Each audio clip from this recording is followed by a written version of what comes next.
everybody. Hi. Hello. Welcome to Taronga Zoo and Free Flight Birds. My name is Brendan. And my name's Georgia. And we'd like to start by acknowledging the Camaragal people who are the traditional custodians of the land. For tens of thousands of years, they've understood the connection between the land and its wildlife. And we here at Taronga feel very honoured to try and follow in their footsteps as shared custodians for the wild today. That's right, Brendan. And no matter where you're from or where you live, every day there are opportunities to connect with and to see remarkable birds that are all around us. And all you have to do is look up.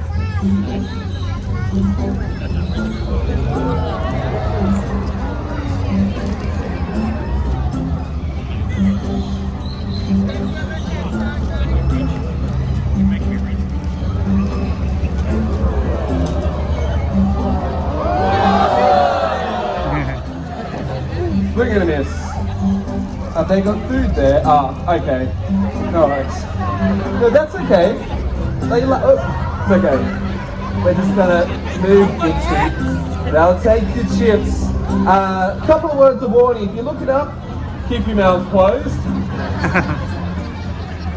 And if you do have bowls of food out, our birds may go after it. So, I'm sorry, hopefully you can salvage that. Do you mind though, they're going to come back unless we get rid of them. Yeah, thank you. I appreciate that a great deal, thank you.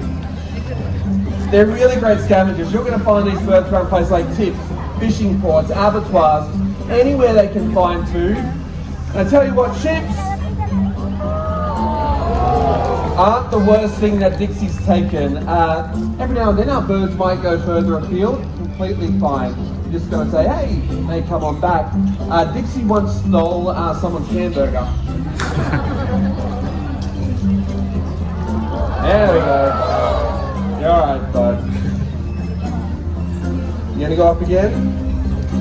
I know, a magic force field. I can help. Nah, you saw it. Go for another flight, bud. There's not much wind today, but you're still making it work. I believe in you.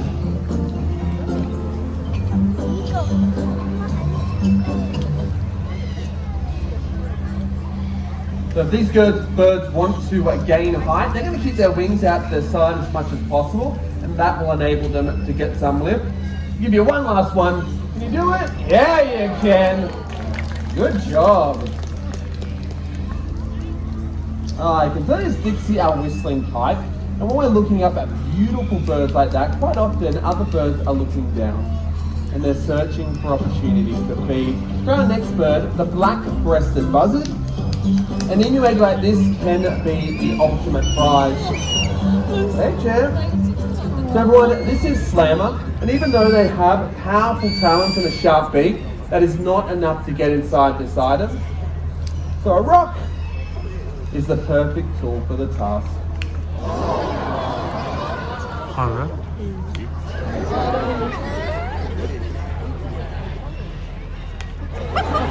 So what you're witnessing is not something that we ever train Slammer to do. This behaviour is instinct.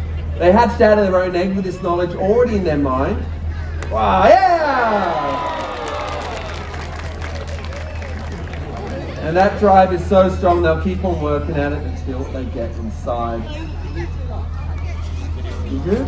One more for good measure? Yeah. When we think of tool use generally, we think of humans and other primates. So seeing Slammer achieve their goal today, I like to think it's pretty exciting. And perhaps after watching that, you may think, hey, I've got a little bit more in common with birds than previously thought.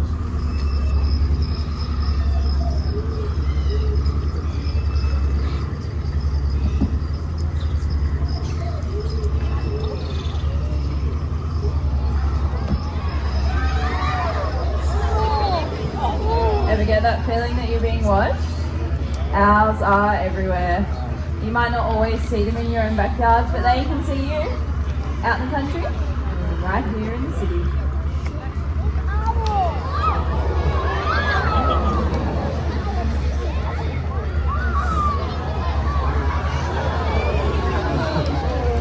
Well, everyone, this is Ripley, a barking owl.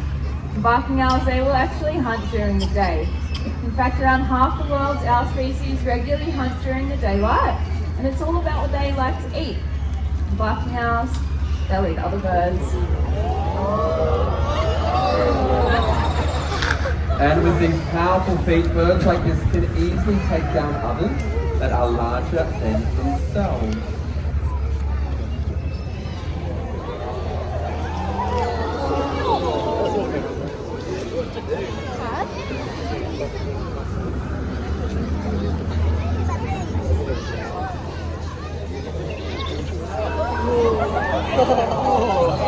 Well done. As night falls though, these birds will look to hunt other things like mice and rats, maybe even a possum, before returning to a safe branch to rest.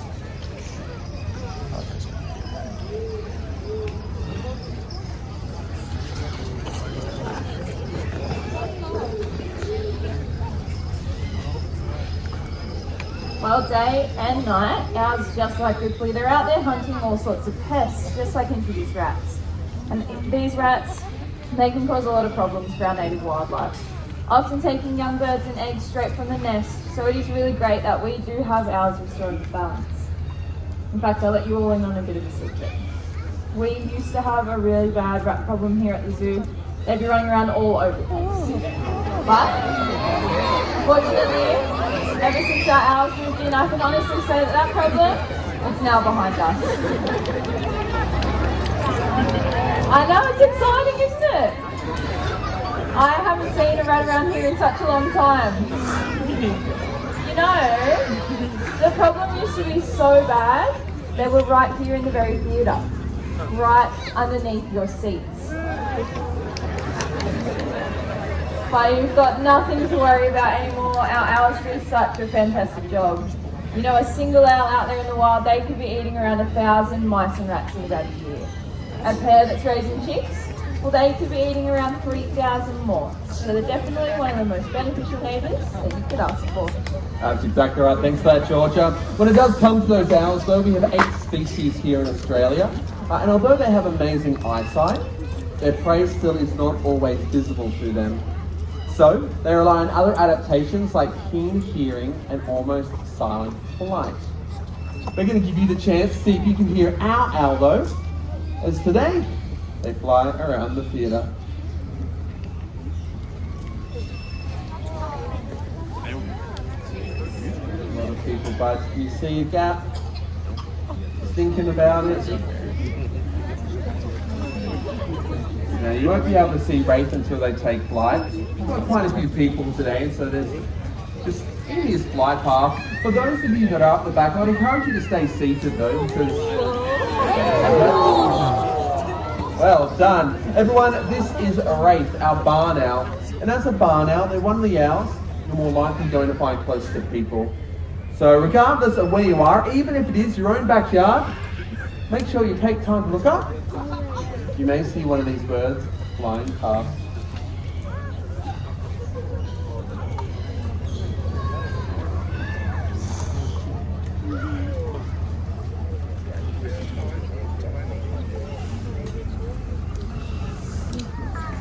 Many cultures, they regard owls with fascination and awe, often seeing them as a symbol of wisdom, as messengers, and even to have the power of prophecy.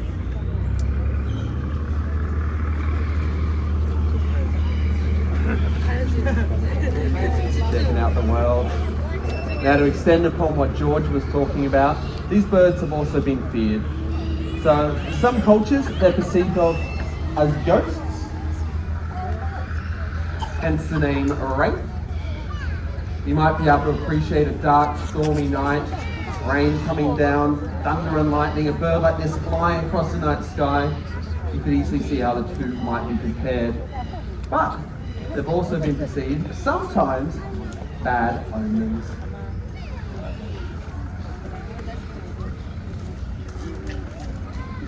Yeah, that's right, our barn owl. Yeah, and as big as he is, he only weighs 350 grams. So feathers, hollow bones, air sacs makes Wraith very light. And no matter your belief, Owls have undoubtedly had one of the longest connections to culture all around the world.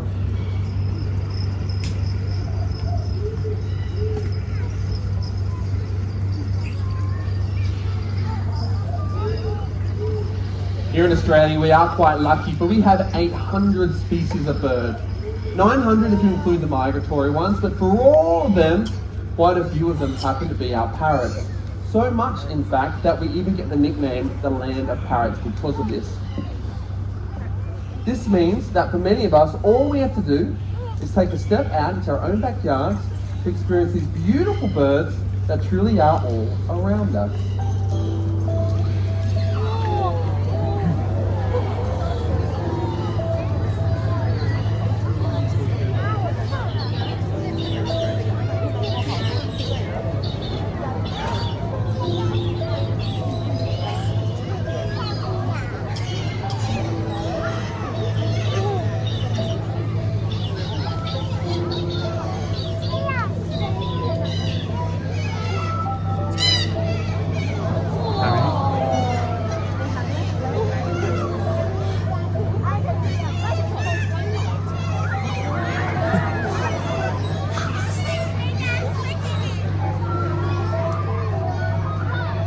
As we expand our towns and our cities, we're making many changes to the landscape. And not all birds can adapt to those impacts.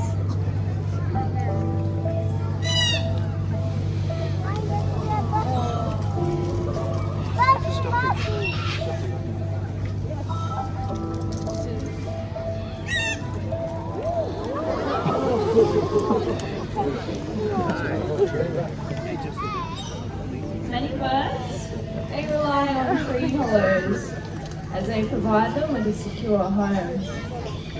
And with that, a place to nest and a place to thrive.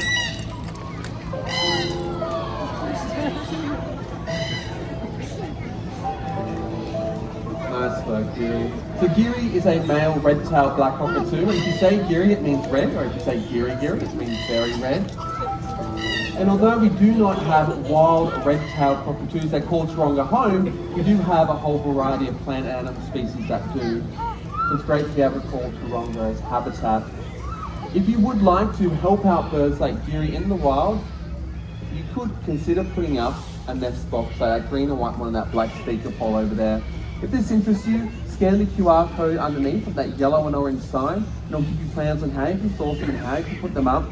Because in this way, you can invite wildlife into your own backyards and give them those much needed homes. That is a take-home action, but if you did want to act here and now, we also have a donation box that was introduced over 10 years ago, and in that time, you have raised over $500,000.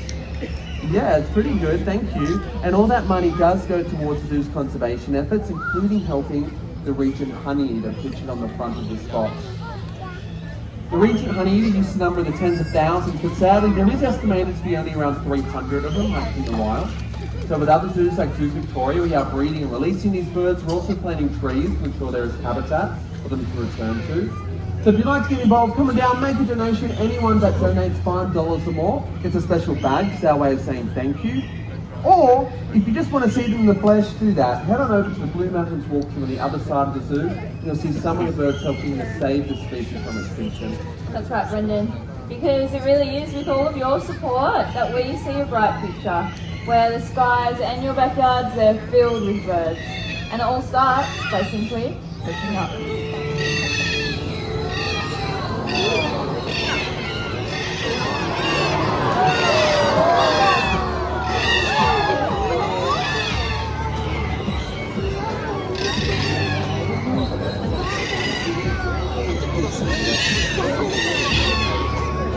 Thank you so much for joining us today at Pre-Flight Birds. We hope you enjoyed it, and we look forward to seeing you next time. Have a good one, everybody.